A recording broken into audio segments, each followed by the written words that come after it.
Welcome to the Zachrilege Cast podcast, YouTube video interview program that features me talking to some of the best and brightest in the atheist slash secular slash awesome community. This is episode number 192. I recorded this interview on May 30th, 2019.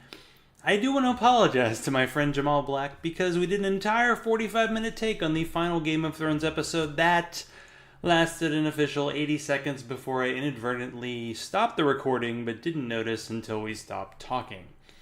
I'll have him back on because we have a totally non-show TV show reason for talking. As for whether we'll do this again, I'm thinking I've passed my Game of Thrones era. I think if I'm going to talk about TV, I'll talk about maybe a lesser known show that I follow.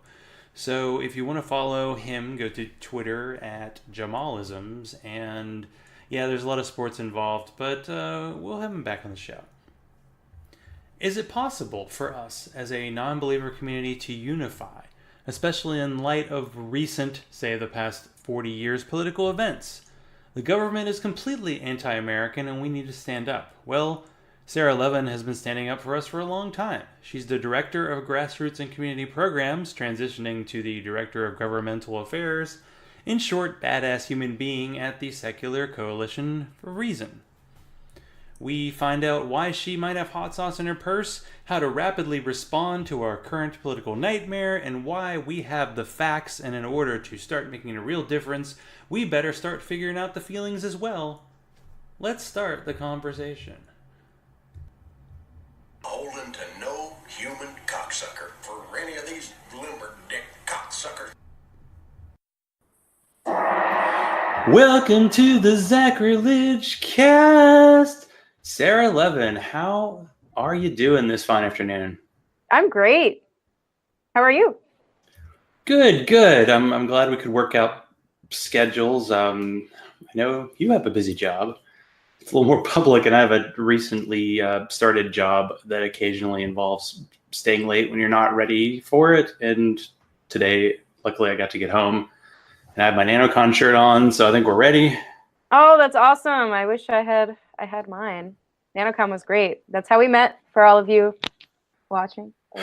I know. It's a long time coming. I think we've 4 or 5 times tried to schedule it, and due to personal scheduling on, I think, both sides, we... Mostly my fault. I'm sorry. You're busy, important, all that good stuff. But we'll get... started once I actually find my questions. There you go. So usually I start with asking a question about like somebody's personal religious journey, and clearly you never had that background. But I did want to ask, I mean, you can talk about your kind of background, your family background, and also what is it like to be a Hebrew school dropout? Where did you find that? I don't even remember when I said that. One of the previous interviews, it might have been Mythicist Milwaukee or yeah. Oh my gosh, you really did your research. I am a Hebrew school dropout, and every time I say that, I think of the what is that song? Beauty School Dropout, except it's Hebrew School Dropout.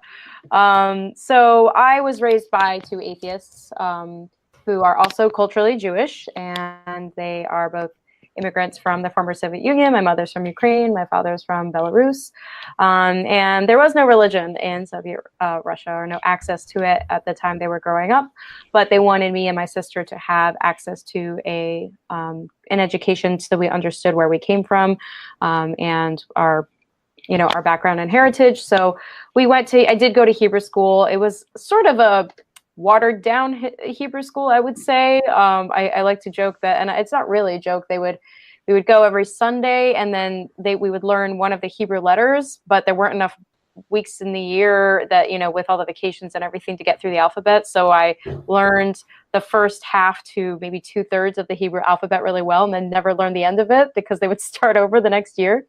So I just dropped out of that when I was talk about spoiler alert right there. Don't tell me how it ends. It's like Game of Thrones. Don't tell me. Exactly. So I I've met lots of, it's funny, I've met people who grew up around a lot of Jewish people, who've been to way more bar mitzvahs than I have. I can like count on one hand how many I've been to, who I found have been more educated on the actual religion of Judaism than I have. But I do feel very strongly culturally Jewish. And that's been a part of my upbringing. We still do the high holidays in a very secular way, Passover, Rosh Hashanah, and all that sort of stuff. But it's, so many Jewish holidays are about remembering the history, even if it's sort of mythical nature. It's always sort of a metaphor for the history of the Jewish people. And, the kind of dark joke is that, Jewish holidays are really summed up by, they tried to kill us, we survived, and now we eat.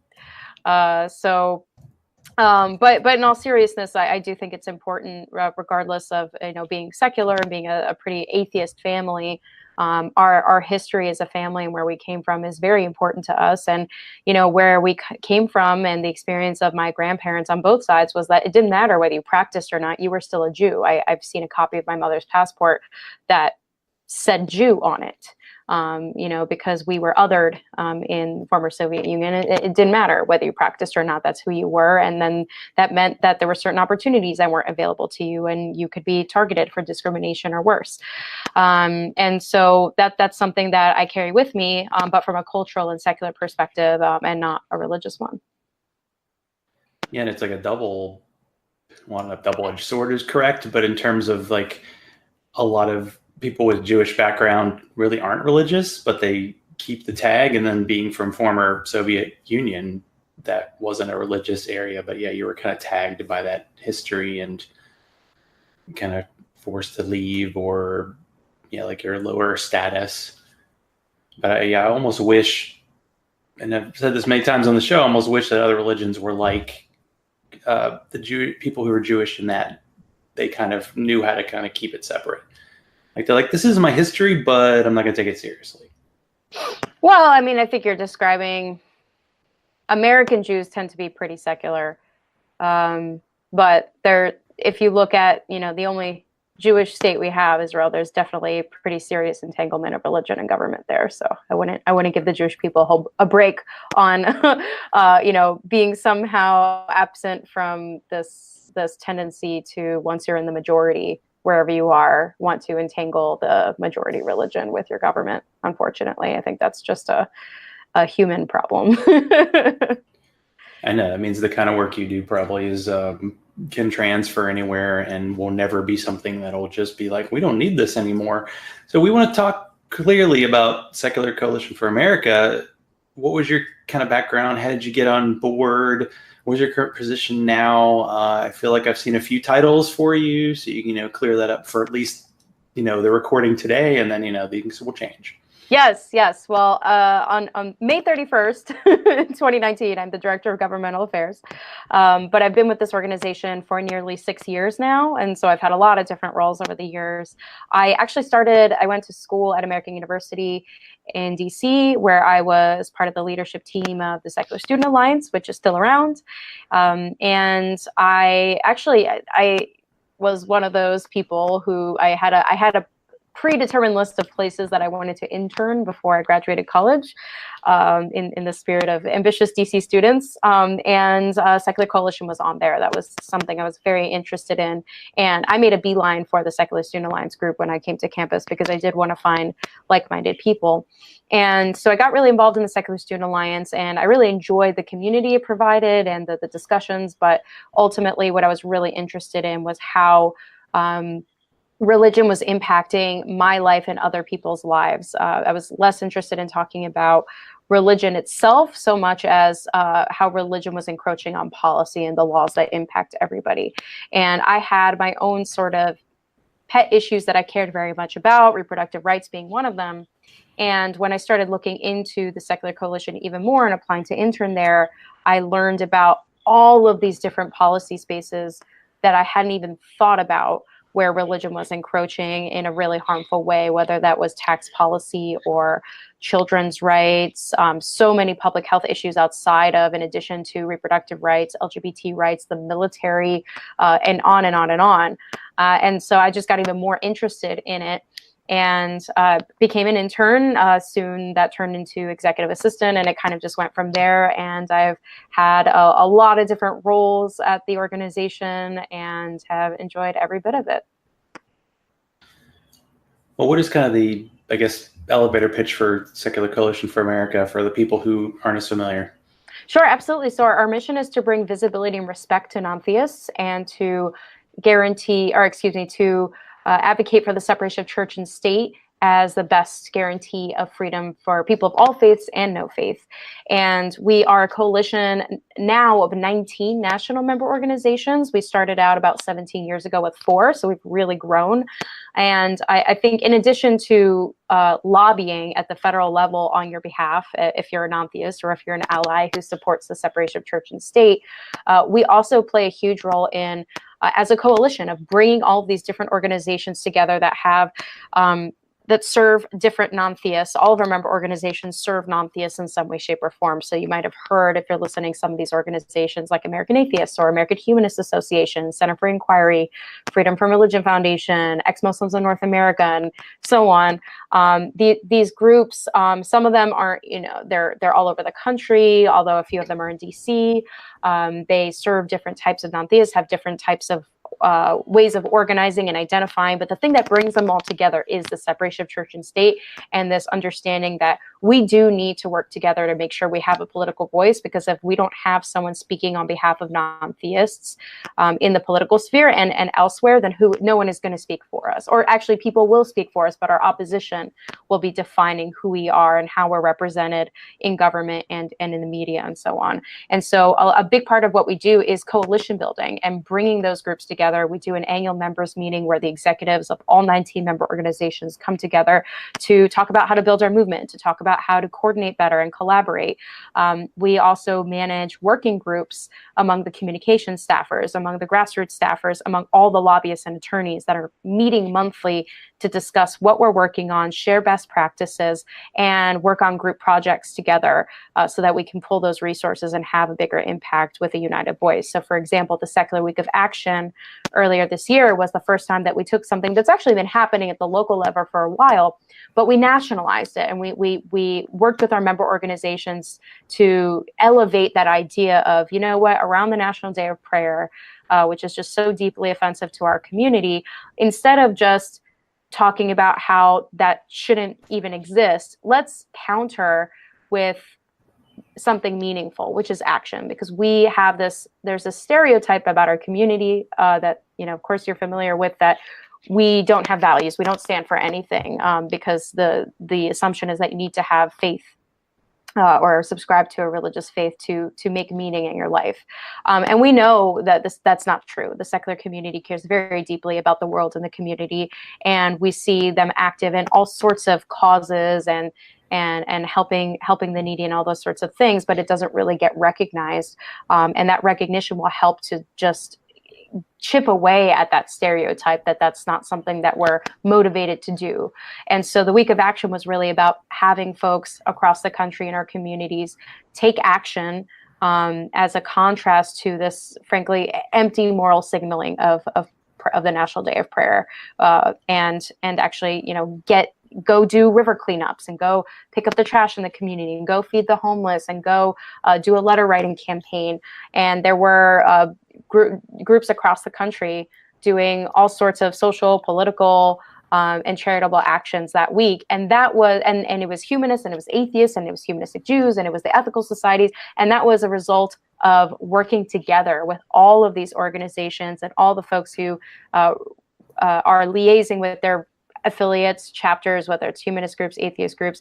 Those things are made possible by having an organization who, part of our mission, part of our name, coalition, is to really make sure that that kind of collaboration is being facilitated in a meaningful way and in a,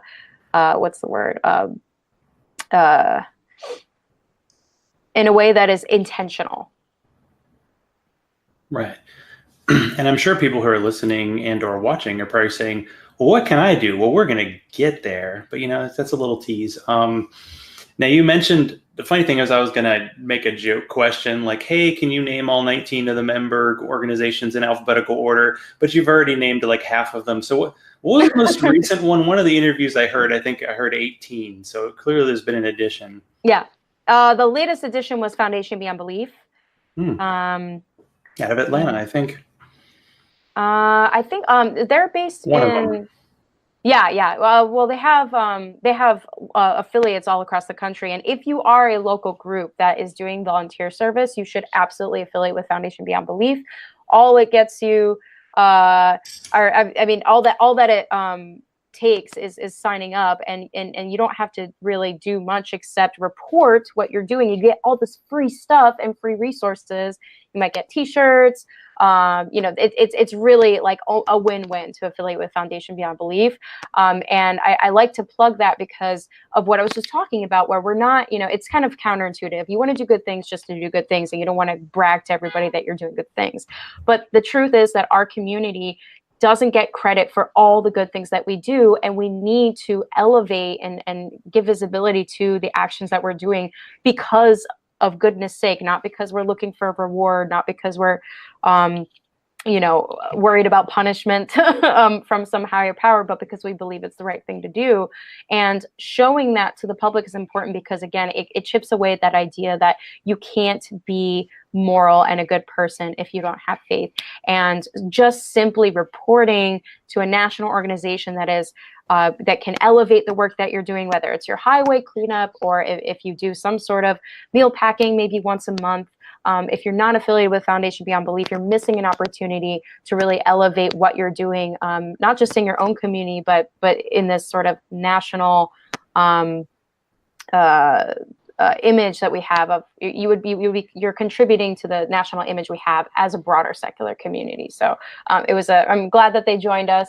They do really great work. So definitely check them out, especially if your group is engaged in charitable services. But does it help kind of the Secular Coalition for America that there are these groups that can do kind of a lot of the local work, since you are focusing on like DC and kind of national issues and issues that atheists should be able to agree on? Whether we do or not is a different question, but the fact that we should is clearly there. Absolutely. I mean, I think I get calls and emails all the time asking where the local Secular Coalition is. And the answer is there isn't one. You can join our political advocacy work, at the local level, but we don't build communities. That's what our member organizations do. We mobilize the existing communities that our member organizations are working so hard to build and maintain and grow for political advocacy. And so that's really our focus, is mobilizing our constituency to take political action and to do it effectively together. We have been a little more engaged recently in helping to strengthen local communities, not build new ones, but network the existing ones, because we found that local groups are not as well networked as they should be in the same area.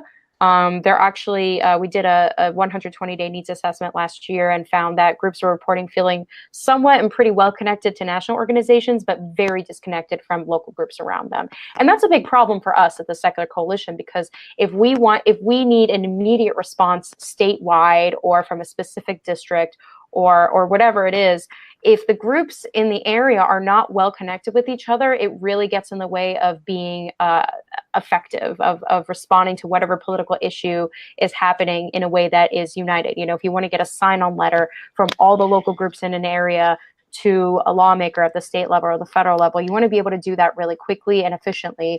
And a lot of times it is time sensitive. And so you need all the local leaders of the humanist group, the atheist group, the ethical society, the humanistic Jewish congregation, and so on, whatever is in the area, they should all have personal relationships on a first name basis, so that when, I can, call Zach and be like, hey, I need help in Tennessee. Can you, get the word out? This is what I need. That's not really possible if the groups are disconnected from each other. And so one thing we did this year was facilitate 3 leadership summits in Southern California, in Nashville, where you were, Zach, on the Sunday program, and in South Carolina as well.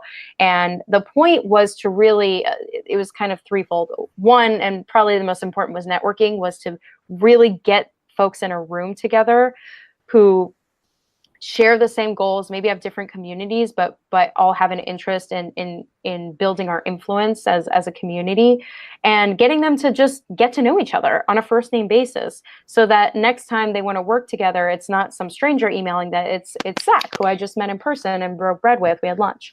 So networking was part of it. Part of it was also sharing best practices. We really are losing resources, valuable, limited resources, when one group is doing something, has figured it out, and the other group is reinventing the wheel over here, not realizing that this group has already figured out how to do that. Whether it could be anything, like how to be effective on social media, or bylaws for when they're incorporating as a C3, or learning how to advocate for the first time, or whatever it is. There are things that groups have figured out how to do really well, and if they can share that expertise with other groups in their areas, then everyone benefits. So it was skills building, it was networking, and of course, us being Secular Coalition focused on political advocacy, we were really trying to get local leaders to come up with a shared agenda in advocacy. So whether that was at the local level, at the state level, or working with us at the federal level, even if folks are more interested in doing federal and state and local work that we're not as engaged in right now, the more secular constituents that are getting involved in any issue, as long as they're doing it as a secular constituent and identifying themselves that way when they're engaging with lawmakers, engaging with decision makers, that brings visibility to the community as a whole. Because a big part of, I mentioned our mission earlier, and it was sort of two parts. Aside from the coalition building, there's visibility and respect of non-theists, and there's separation of church and state. And a big part of visibility of non-theists is people engaging in actions and letting people know when they pick up that phone to call their member of Congress, and the first thing they say is, "Hi, my name is Zach, and I am a secular constituent," or "I'm an atheist constituent," whatever you identify as, because that's something that is still not well enough understood, that we are a constituency that has a platform. And I want to just say one more thing in response to what you said, Zach, about whether we agree or not on things. I mean, we're not a monolith, absolutely. But I think what's really, really underplayed is how much our community agrees with each other on issues. First of all, one of our signature resources at the Secular Coalition for America is our Model Secular Policy Guide. And it has every single issue that we take a position on and our policy recommendation for that issue.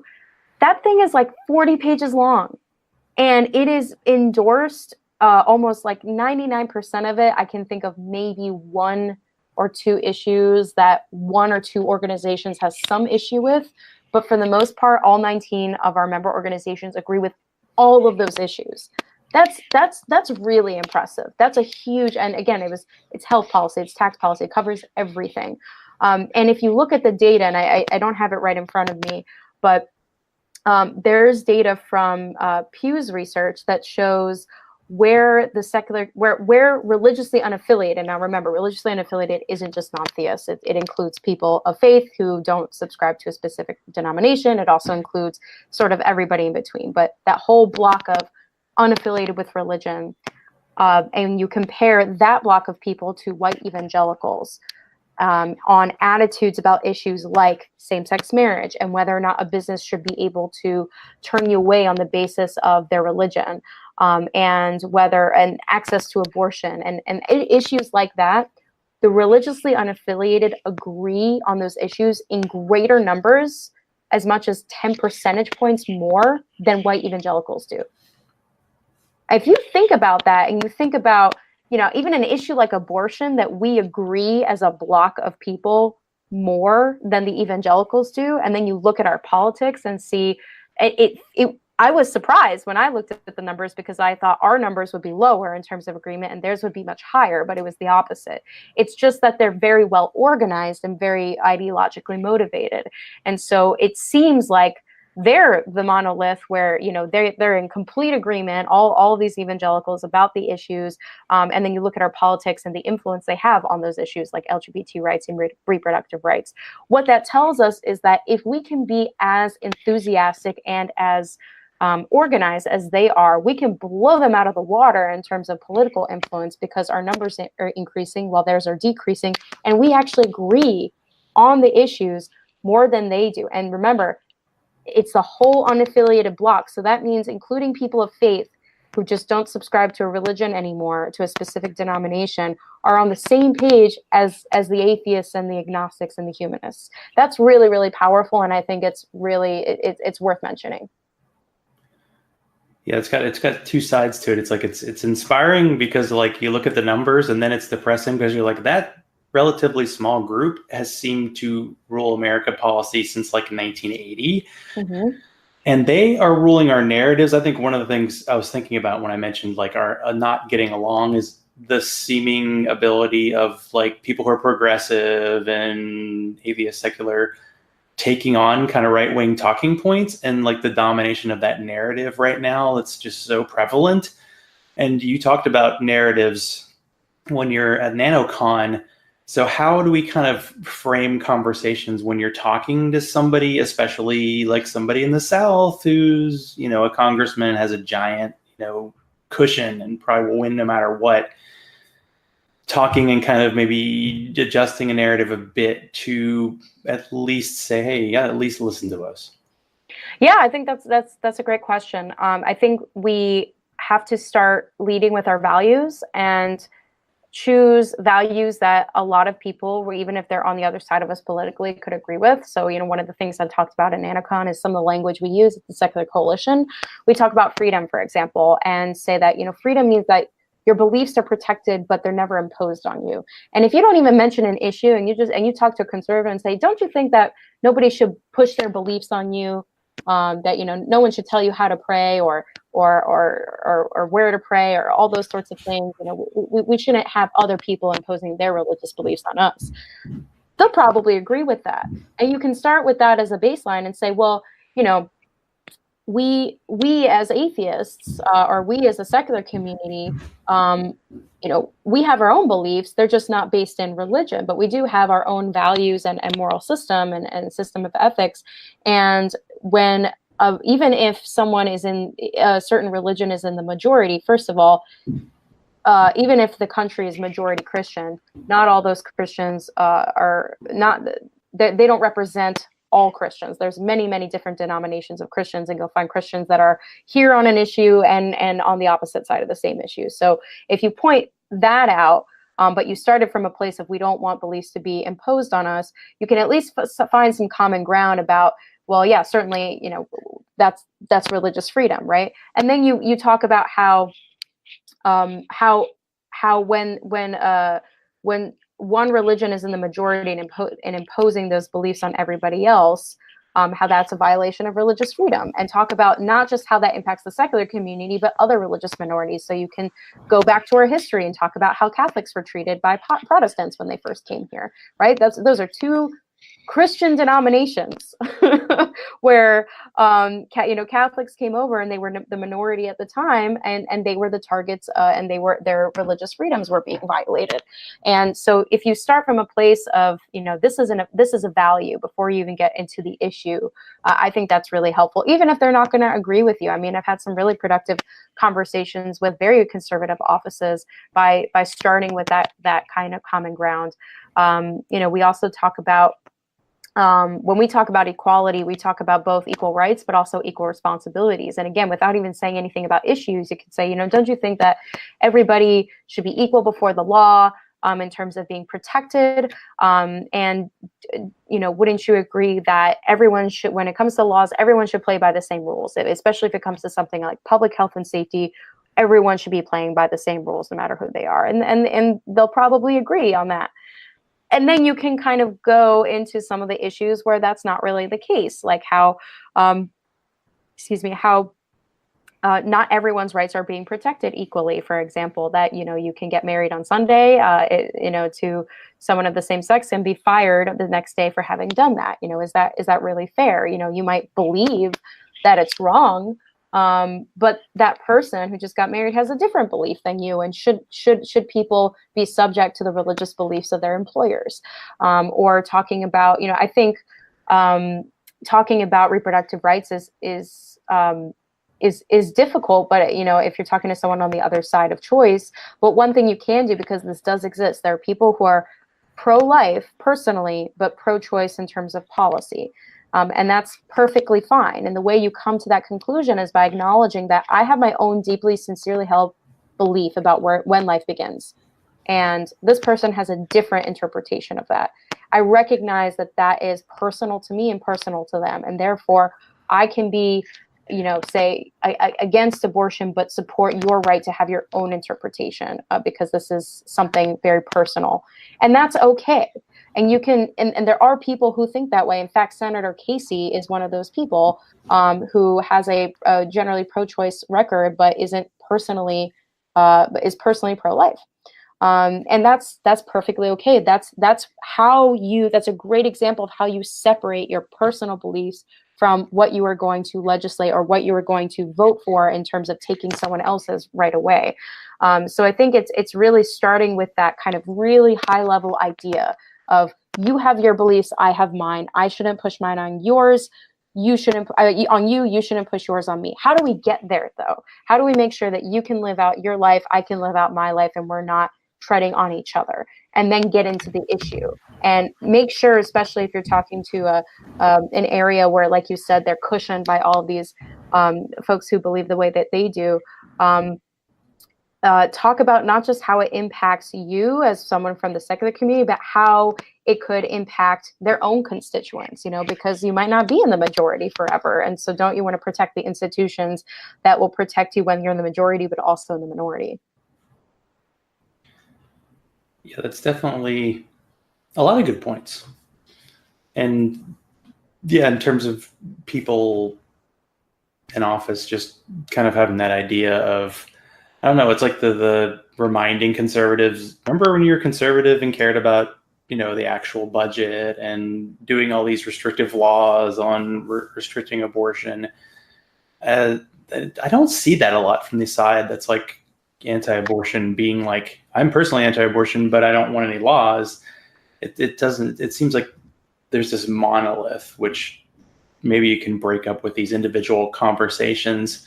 And one of the ways you're trying to do that is through your rapid response. And, I went through that training. And so what is this all about? And what are you trying to do with this, since you're just one person, right? You gotta Sure. So we are trying to build teams of constituents in as many congressional districts in the country as possible, who are working with our team, with me, your lobbyist, directly in DC.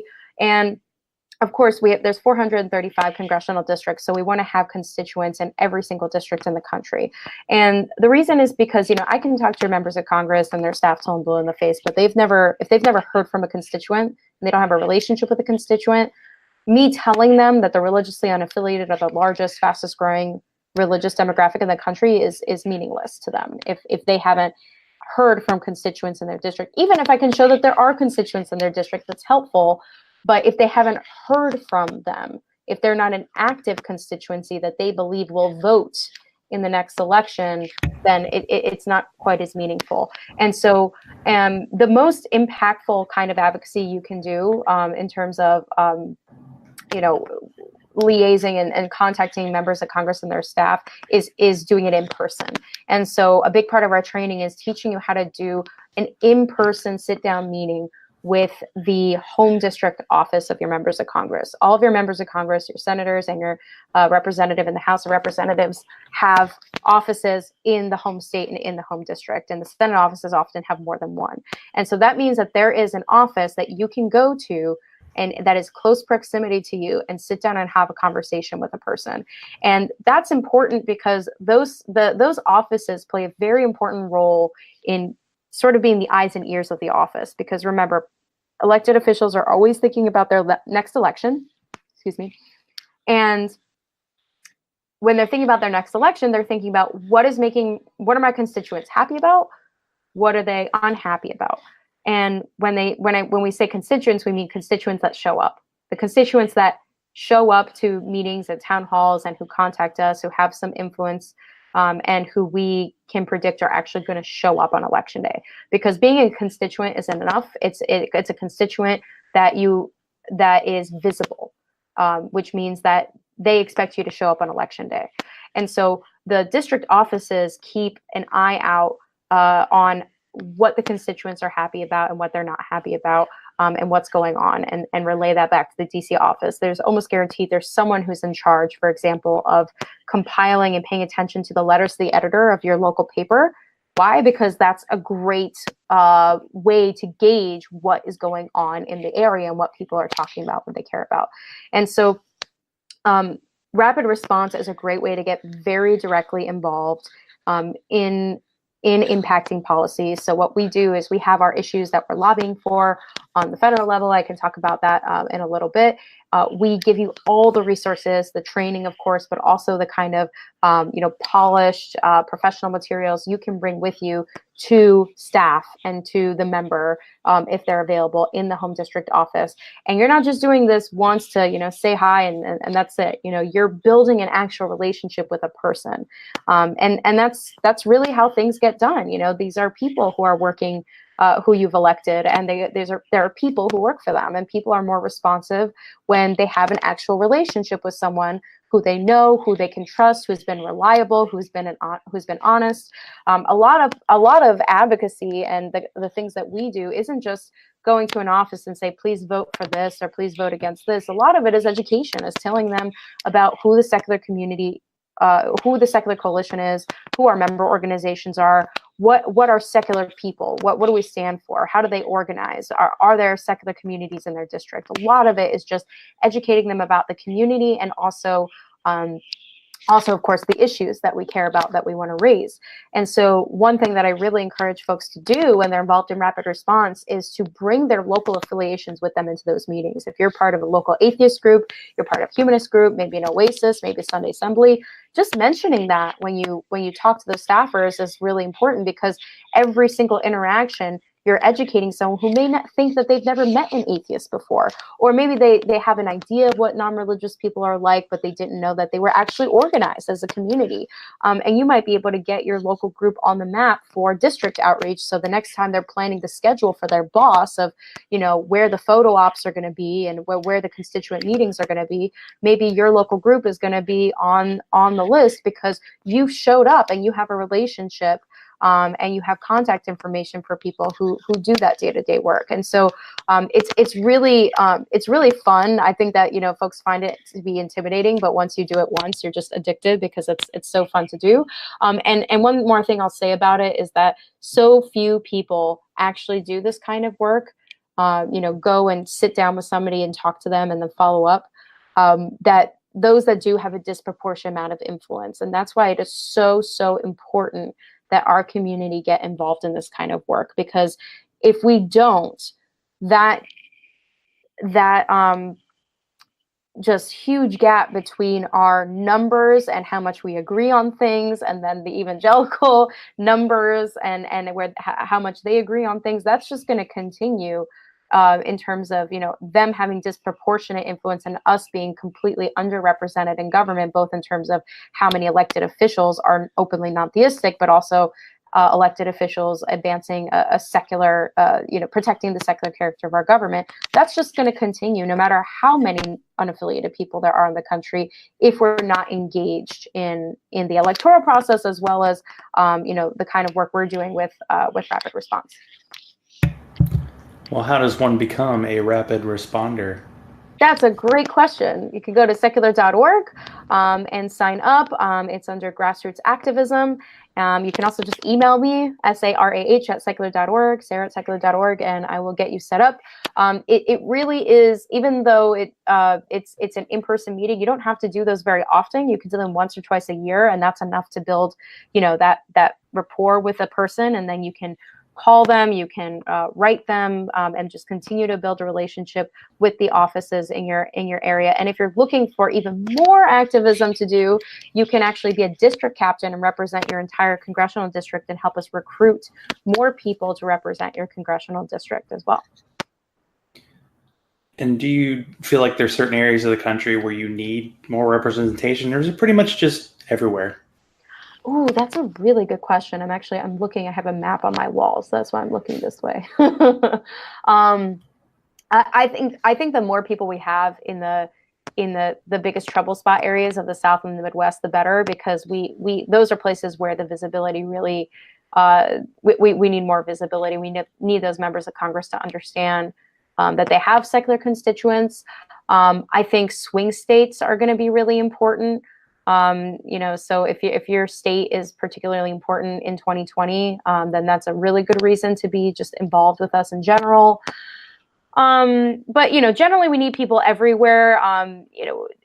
If your member of Congress is on a really important committee, like the Appropriations Committee, or Judiciary, or a committee like the Health, Education, Labor, and Pensions, those are really powerful committees. So if we have good relationships with those offices at home, that really helps. But really everywhere, absolutely everywhere. We want 435 districts. Well, I did the training, and now this is something you do that's usually like in the evenings.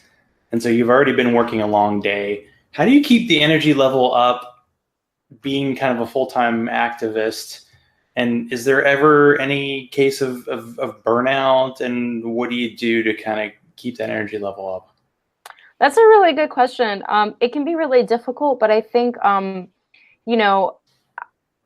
I just get inspired by the activists that get involved. The moment I feel really like things are just going downhill and everything is so overwhelming, there's always something that happens that gets me completely inspired. Like our rapid responders getting an actual meeting with Congresswoman Ilhan Omar and taking a picture of her with her wearing secular values voter buttons, or someone reaching out to me who we talked to like a year ago, who's a secular Republican who wants to start a secular caucus, or someone reaching out and telling us that, how they did their first meeting, and how, our Indiana, we had an Indiana, I think 4th district rapid response group go meet with a very conservative office, and they got hugs at the end of it.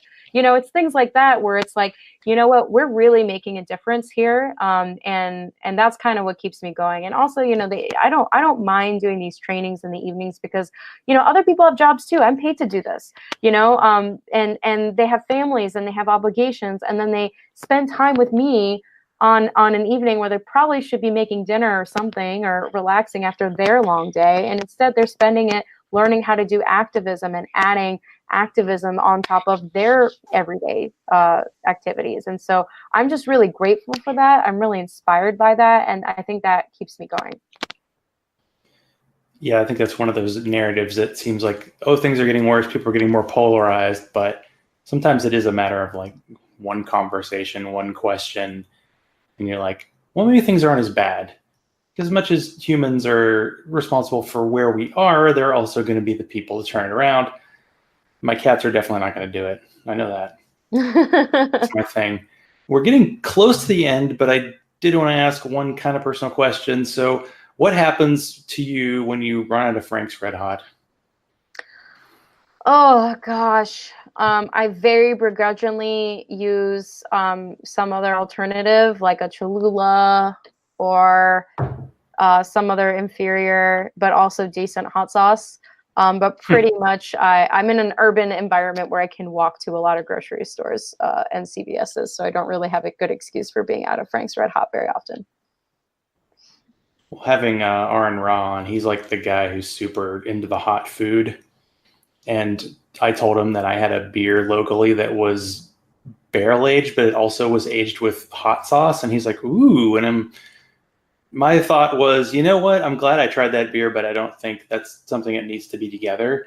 Two of my great loves together, but don't go together. But hey, there's somebody out there that loves that beer, and that's why. Exactly. Yeah, you name it, it's definitely out there. And as much as I think there'd be tons of more stuff to possibly talk about, for once, I'm going to try to do an actual show within my time parameters. So before we kind of call it a night, where can people find you? And of course, is there anything else that you really wanted to talk about and get out to the audience before, we call it a night? Yeah, sure. Absolutely. So first of all, donate. We operate entirely on individual donations. every little bit counts, especially if you're willing to give a few bucks a month. That makes a huge difference. You can go to secular.org/donate. And in addition to rapid response, I do want to plug our party organizing program. If you are involved in your political party, whether you're a Democrat, Republican, Green, Libertarian, and you want to promote secular values in the party, we have helped to facilitate secular caucuses across the political spectrum that are working to educate party leadership and peers in their party about the secular communities, so that we are getting reached out to like other constituency groups are during elections. Secular caucuses are also working to create resources for openly non-theistic candidates, so that they have a place to go where they can get volunteers and canvassers and financial support from their party. So opening up that space so that we have more representation of non-theists, and also working to influence the party platform so that they really elevate secular values and separation of church and state, because we believe that it's based in the Constitution. It should be nonpartisan. Secular values are American values, and every party should support the separation of church and state as a baseline. That may not be where we are now, but that's certainly where we think we should be. And we know that we have supporters in pretty much every political party. And so if that is you, if you are active, not just registered, but active in your political party, and you want to start a caucus, contact me. Let me know. We have resources for that. And obviously join Rapid Response as well. You can also sign up for action alerts on secular.org. You can get contact your members of Congress in a matter of seconds, and you just fill in your information, and it sends a letter on the issues of the day, and you can get that straight to your inbox, or by texting 52886. Text the word secular to 52886, and you'll get our text action alerts. That's my rapid fire actions. I feel like you've done this before. I think you got it down. Like some people are like, wait a second, talk about myself. No. And then you're like, no, I got this. Trust me. This is the 14th time I've done this today. It's beautiful. It's a wonderful thing. Well, thanks, Zach. I really appreciate you taking the time and all the rescheduling. Thank you for your patience. I appreciate that. Well, I knew it'd be worth it in the end. And it's always great to talk to somebody who, it's like either somebody who's like a full-time content creator or somebody who does full-time activism. As much as some people do this as a hobby, I think it's important to see who's out there and who's helping kind of unite this community, because if we can't get together for political stuff and of course other stuff, but we'll just stick to that for now. I don't know what we're doing here, and I think we got to get involved. Other people are, right? Absolutely. Yep. And you don't speak up for yourself, somebody will speak up for you. Exactly. Well, thank you, Sarah, and it was great to finally chat with you. Same here. Thanks for having me. Live read. Serious Inquiries Only this week, episode 194, and I'm on your tail, Thomas. I'm going to get you. Has on the serious Eli. Now, when we listen to Puzzle in the Thunderstorm shows, we get the jokey Eli, which is a version of himself, and then for this show, in which they talk about throwing milkshakes, we get the serious Eli. I'm looking forward to meeting the real Eli. One of these days, get him on the show. So this was an entire episode about the whole narrative about throwing milkshakes on fascists or far-right wannabe or real politicians, and how it's all just a smokescreen. I think there are plenty of super popular or liberal content creators who really want everything to just be okay and try to sell it a bit too hard. It's also good for a content creator to somehow simultaneously preach to us and say he's wrong at the same time. Kind of distills my thoughts on podcasting and how effective it can be as advocacy. Everything is always wrapped in something else, and often personal relationships and feelings. Speaking of that, there were major social media wars regarding the Rationality Rules / ACA debacle of what is now last month. If you want a good 30-minute covering of this issue and why Rationality Rules may have flown too close to the sun when praising and attacking right-wingers like Ben Shapiro and Jordan Peterson, accepting their two genders narrative way before the controversial video that was frankly an attack on transgender people, the World Health Organization just officially removed being transgender as a mental disorder. Imagine your well-meaning aunt calling you mentally ill for not believing in God. Throw that comparison away because it's awful, and just think about the daily existence of most transgender people And then, not only does a well-known atheist content creator, well, not to me, question you, he gets defended by a lot of people because they were mean to him. I can't even start to imagine how devastating that would be. So please check that out. I think it's worth your time, and if you don't know what the hell is going on about that, well, then this will get you caught up in a relatively short time, because who has time to listen to 20, 30 hours of podcasting a week besides me? So if you want to support this show, be like Bobby, Hugh, Teody, Larry, Daryl, the other Daryl, Freethinker215, Chris Watson, and go to patreon.com/Zachrilege. Follow me on Twitter, like the Zachrilege Cast page on Facebook, send all mail to zachrilege.cast@gmail.com. All guest suggestions are welcome. I have a few potential guests. I will not tease them now because I don't know when they'll be on, but we are going to try to ramp it up in June. I think I've had 3 guests the past 2 months each. That's not enough. So, until next week, let's continue the conversation.